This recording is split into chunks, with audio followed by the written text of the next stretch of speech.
இன்னைக்கு மாம்பழத்தை வச்சு சூப்பரான மேங்கோ குல்ஃபி தான் பண்ண போறோம். வாங்க எப்படி பண்ணலாம்னு பார்க்கலாம். 2 மாம்பழம் எடுத்து கட் பண்ணி அதுல இருக்கிற ஃப்ளஷை வந்து நான் தனியா எடுத்து வச்சுக்கிறேன். அதுக்கப்புறம் பிஸ்தா, முந்திரி, பாதாம் இது எல்லாத்தையும் எடுத்து குட்டி குட்டியா கட் பண்ணிட்டு அதுக்கப்புறம் கத்தி வச்சு தூளா கட் பண்ணி தனியா வச்சுக்கிறேன். 1 லிட்டர் திக்கான பால் எடுத்து நல்லா காய வச்சுட்டு அந்த பாலோட 4 ஸ்பூன் பால் பவுடர் ஆட் பண்ணி நல்லா கிண்டி விட்டு இந்த பதம் வந்ததுக்கு அப்புறம் தேவையான அளவு சுகர் ஆட் பண்ணி நல்லா கிண்டி விட்டுக்கிறேன். அதோட நம்ம கட் பண்ணி வச்ச முந்திரி, பிஸ்தா, பாதாம் எல்லாத்தையும் போட்டு நல்லா கலந்து விட்டுட்டு அடுப்பு ஆஃப் பண்ணி தனியா எடுத்து வச்சுக்கலாம். நம்ம எடுத்து வச்ச மேங்கோ ஃப்ளஷை வந்து ஒரு மிக்ஸி ஜார்ல போட்டு கொஞ்சமா பால் ஆட் பண்ணி நல்லா பேஸ்டா அரைச்சி எடுத்துக்கலாம். அரைச்சி எடுத்ததை பாலோட சேர்த்து நல்லா கலந்து விட்டுட்டு ஏலக்காய் தூள் தேவையான அளவு சேர்த்து அதையும் நல்லா கலந்து விட்டுக்கலாம். பால் நல்லா ஆறுனதுக்கு அப்புறம் குல்ஃபி மோல்ல ஊத்தி ஃப்ரீசர்ல வந்து ஒரு 8 ஹவர்ஸ் அப்படியே விட்டுறலாம். 8 ஹவர்ஸ்க்கு அப்புறம் எடுத்தா நமக்கு சூப்பரான மேங்கோ குல்ஃபி வந்து ரெடி ஆயிரும். இது அப்படியே என் பையன்கிட்ட டேஸ்டிங்காக கொடுத்துறேன். ஹை குல்ஃபி சூப்பரா இருக்கு. இன்னைக்கு ரொம்பவே ஹெல்தியான பனானா மில்க் ஷேக் தான் பண்ண போறோம். வாங்க எப்படி பண்ணலாம்னு பார்க்கலாம். செவ்வாழை ஒன்று எடுத்து தோலை உரிச்சிட்டு குட்டி குட்டியா கட் பண்ணி வச்சுக்கிறேன். கட் பண்ணது வந்து ஒரு மிக்ஸி ஜார் எடுத்து வச்சு அதுல எல்லாத்தையும் போட்டுட்டு அதோட பிளாக் நட்ஸ்ல இருக்கிற சீட்ஸ்லாம் ரிமூவ் பண்ணிட்டு ஒரு 4 பீஸ் வச்சிருக்கேன். அதை வந்து பனானாவோட சேர்த்துக்கிறேன். கூடவே 4 பாதாம், 4 முந்திரிய 1-2 கட் பண்ணி அதோட சேர்த்துக்கலாம். சேர்த்துட்டு 100 ml பாலை வந்து அதோட ஆட் பண்ணி நல்லா 2 மினிட்ஸ் பிளெண்ட் பண்ணி எடுத்துக்கலாம். நம்ம வந்து சுகர் ஆட் பண்ணாம பேரிச்சை பழத்துல இருக்க ஸ்வீட்டை வச்சு நல்லா பிளெண்ட் பண்ணி எடுத்துக்கிறோம். பண்ணி எடுத்ததை ஒரு கண்ணாடி கிளாஸ் எடுத்து வச்சு அதுல வந்து சுத்தியும் பியூரான ஹனி வந்து ஊத்திக்கிறேன். ஊத்திட்டு நம்ம அரைச்சி வச்ச மில்க் ஷேக்கை வந்து அதுல ஊத்திட்டு 2 ஐஸ் கியூப் அதோட போட்டு மேல வந்து ஹனியை வந்து நான் ஊத்திக்கிறேன். இப்போ நமக்கு சூப்பரான banana milkshake ready. Milkshake ready ஆயிடுச்சு. இப்போ டேஸ்ட் பண்ணிடலாம். சூப்பரா இருக்கு. நீங்களும் ட்ரை பண்ணி பார்த்துட்டு எப்படி இருக்குன்னு கமெண்ட்ஸ்ல சொல்லுங்க.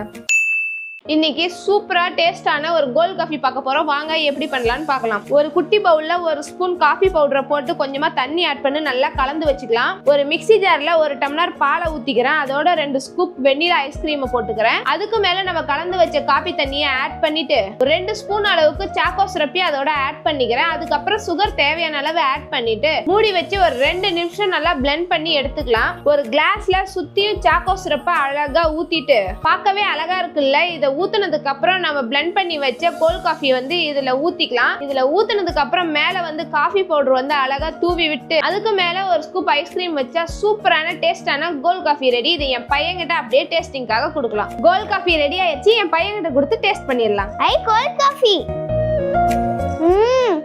சூப்பரா இருக்கு.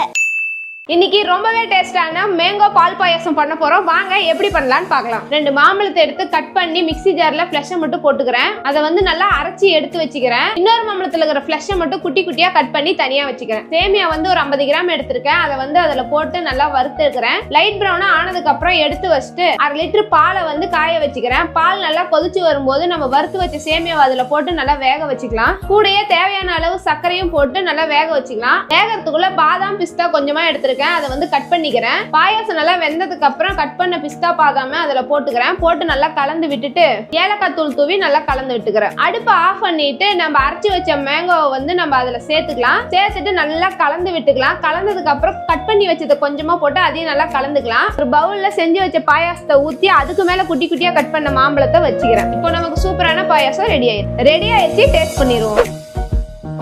சூப்பரா இருக்கு. நீங்களும் வீட்ல ட்ரை பண்ணி பார்த்துட்டு எப்படி இருந்ததுன்னு கமெண்ட்ஸ்ல சொல்லுங்க.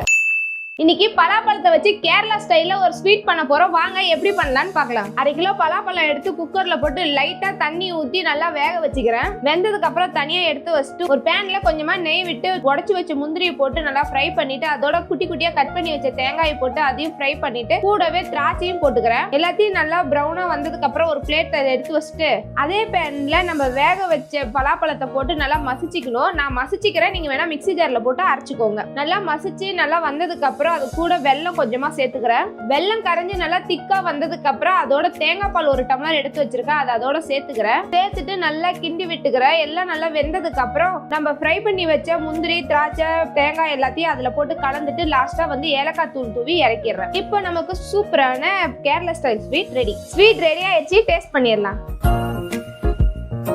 சூப்பரா இருக்கு. இன்னைக்கு ரொம்பவே ஈஸியான ஸ்டைல்ல மேங்கோ ஜெல்லி பண்ண போறோம். வாங்க எப்படி பண்ணலாம்னு பார்க்கலாம். 2 மாம்பழத்தை எடுத்து தோலெல்லாம் உரிச்சிட்டு உள்ள இருக்க ஃப்ளஷை மட்டும் தனியா எடுத்து வச்சுக்கிறேன். எடுத்ததை ஒரு மிக்ஸி ஜார்ல போட்டு கொஞ்சமா சர்க்கரை ஆட் பண்ணி நல்லா பேஸ்ட் மாதிரி அரைச்சி எடுத்துக்கிறேன். 1/4 லிட்டர் பாலை வந்து காய வச்சு வச்சிருக்கேன். ஜெலிட்டின் பவுடர் 2 ஸ்பூன் ஒரு பவுல்ல போட்டு அதோட கொஞ்சமா தண்ணி ஆட் பண்ணி கலந்து பால்ல மிக்ஸ் பண்ணி கலந்து விட்டுக்கிறேன். பால்ல நல்லா மிக்ஸ் ஆன உடனே பாலை இறக்கி வச்சுட்டு பால் கொஞ்சமா ஆறி வந்ததுக்கு அப்புறம் நம்ம அரைச்சி வச்ச மேங்கோ ஃப்ளஷை வந்து அந்த பால்ல போட்டு நல்லா கலந்து விட்டுக்கிறேன். உங்களால சீக்கிரம் அதை கலக்க முடியல அப்படின்னா ஒரு மிக்ஸி ஜார்ல போட்டு நல்லா பிளண்ட் பண்ணி எடுத்து ஒரு பவுல்ல ஊத்திக்கோங்க. இது வந்து நான் ஒரு அலுமினிய பாத்திரத்துல ஊத்தி இருக்கேன். ஒரு 2-3 ஹவர்ஸ்க்கு அப்புறம் எடுத்து பார்த்தா ஜெல்லி மாதிரி ஆயிடும். சுத்தில கத்தியை வச்சு கீறி விட்டு ஒரு பிளேட்ல வச்சு கவுத்துனா சூப்பரான மேங்கோ ஜெல்லி ரெடி. இதை நான் கட் பண்ணி காட்டுறேன். இதை பீஸ் பீஸா கட் பண்ணி ஒரு பிளேட்ல வச்சு மேல சுகர் தூவிக்கலாம். வேணும்னா தூவிக்கலாம், இல்லாட்டி வேண்டாம். மேங்கோ ஜெல்லி ரெடி ஆயிடுச்சு. டேஸ்ட் பண்ணிடலாம். சூப்பரா இருக்கு. இன்னைக்கு வந்து என்னுடைய டயட்டுக்காக நான் எப்பயுமே கம்பு இடியாப்பம் செய்வேன். அது இன்னைக்கு எப்படி செய்யலாம்னு பார்க்கலாம் வாங்க. நான் வந்து ரெடிமேடாவே கம்பு இடியாப்ப மாவு வாங்கியிருக்கேன். இதை கட் பண்ணி ஒரு பாத்திரத்துல கொட்டிக்கிறேன். இன்னொரு பாத்திரத்துல தண்ணி ஊத்தி உப்பு தேவையான அளவு போட்டு நல்லா கொதிக்க வச்சுக்கிறேன். தண்ணி நல்லா கொதிச்சதுக்கு அப்புறம் அதுல கொஞ்சம் கொஞ்சமா அந்த மாவுல தண்ணியை மொண்டு ஊத்தி பிசைஞ்சிக்கிறேன். நல்லா இந்த பதம் வர வரைக்கும் பிசைஞ்சதுக்கு அப்புறம் இட்லி பாத்திரத்துல தண்ணி ஊத்தி காய வச்சுக்கிறேன். இட்லி தட்டுல வந்து எண்ணெயை தேய்ச்சி வச்சுக்கிறேன். பிசைஞ்ச மாவை இடியாப்பம் புளியற மிஷின்ல போட்டு இட்லி தட்டுல எல்லாத்தையும் புழிஞ்சிக்கிறேன். புழிஞ்சதுக்கு அப்புறம் இட்லி தட்டை வந்து இட்லி பாத்திரத்துல வச்சு மூடி வச்சு நல்லா வேக வச்சுக்கிறேன். தேங்காய் சட்னி அரைச்சிக்கலாம். தேங்காய் வந்து குட்டி குட்டியா கட் பண்ணி மிக்ஸி ஜார்ல போட்டு வச்சிருக்கேன். அதோட 2 வரமிளகாய், பூண்டு 1, கல்லுப்பு தேவையான அளவு போட்டு தண்ணி சேர்த்து நல்லா அரைச்சிக்கிறேன். அரைச்சதை எடுத்து தாளிச்சா நமக்கு சட்னி ரெடி. இப்ப இடியாப்பமும் ரெடி ஆயிருச்சு. நம்ம ஓபன் பண்ணி பார்க்கலாம். இதை எடுத்து ஒரு பிளேட்ல வச்சு கூடவே சட்னி வச்சு டேஸ்ட் பண்ணிக்கலாம். கம்பு இடியாப்பம் ரெடி ஆயிருச்சு. அதுக்கான காரமான சட்னியும் ரெடி ஆயிருச்சு. எப்படி இருக்குன்னு சாப்பிட்டு பார்க்கலாம். டேஸ்டாவும் இருக்கும், ஹெல்தியாவும் இருக்கு. உங்களுக்கு சட்னி பிடிக்கல அப்படின்னா நீங்க தேங்காய் பால் யூஸ் பண்ணி சாப்பிட்டுக்கலாம். இன்னைக்கு சூப்பரான ஹோம்மேட் சிக்கன் மினி பர்கர் தான் பண்ண போறோம். வாங்க எப்படி பண்ணலாம்னு பார்க்கலாம். போன்லெஸ் சிக்கன் வந்து 150 கிராம் வாஷ் பண்ணி எடுத்து வச்சிருக்கேன். அதை ஒரு மிக்ஸி ஜார்ல போட்டு அதோட மஞ்சத்தூள் தேவையான அளவு, உப்பு தேவையான அளவு, மிளகாய் தூள் 1 spoon, garam masala 1/4 spoon, pepper 1 spoon, இஞ்சி பூண்டு பேஸ்ட் எல்லாம் போட்டு எல்லாத்தையும் நல்லா நைஸா அரைச்சி எடுத்துக்கணும். அரைச்சதை சின்ன சின்ன உருண்டையா பிடிச்சி தட்டி பிளேட்ல வச்சுக்கிறேன். கார்ன்ஃபிளவர் மாவு 1 ஸ்பூன் போட்டு அதோட பெப்பர், உப்பு எல்லாம் போட்டு தண்ணி கொஞ்சம் ஆட் பண்ணி நல்லா கலந்துக்கிறேன். நம்ம தட்டி வச்ச சிக்கனை எடுத்து கார்ன்ஃபிளவர்ல டிப் பண்ணி பிரெட் கிராம்ஸ்ல பெரட்டி ஆயில போட்டு ஃப்ரை பண்ணி எடுத்து வச்சுக்கிறேன். குட்டி பிரெட்டை எடுத்து நடுவுல 2 கட் பண்ணி வச்சுக்கிறேன். அடிப்பக்க பிரெட்ல எல்லாத்துலயுமே நான் மயோனஸ் தடவிக்கிறேன். மேல் பிரெட்ல வந்து டொமேட்டோ சாஸையும் மயோனஸையும் கொஞ்சம் கொஞ்சம் வச்சு நல்லா ஸ்ப்ரெட் பண்ணி விட்டுக்கிறேன். ரவுண்டா கட் பண்ணி வச்ச ஆனியனை வந்து லைனா வச்சுக்கிறேன். அதுக்கு மேல ஏற்கனவே செஞ்சு வச்ச சிக்கன் நகட்ஸ் வச்சு அதுக்கு மேல சீஸ் ஸ்லைஸ வச்சுக்கிறேன். ரவுண்டா கட் பண்ண தக்காளியை வச்சுக்கிறேன். மேல வந்து பட்டர் லைட்டா தடவி வெள்ளை இலை தூவினா நமக்கு சூப்பரான மினி பர்கர் ரெடி. குட்டி குட்டியா சிக்கன் மினி பர்கர் ரெடி. என் பையன்கிட்ட கொடுத்து டேஸ்ட் பண்ணிடலாம். சூப்பரா இருக்கு.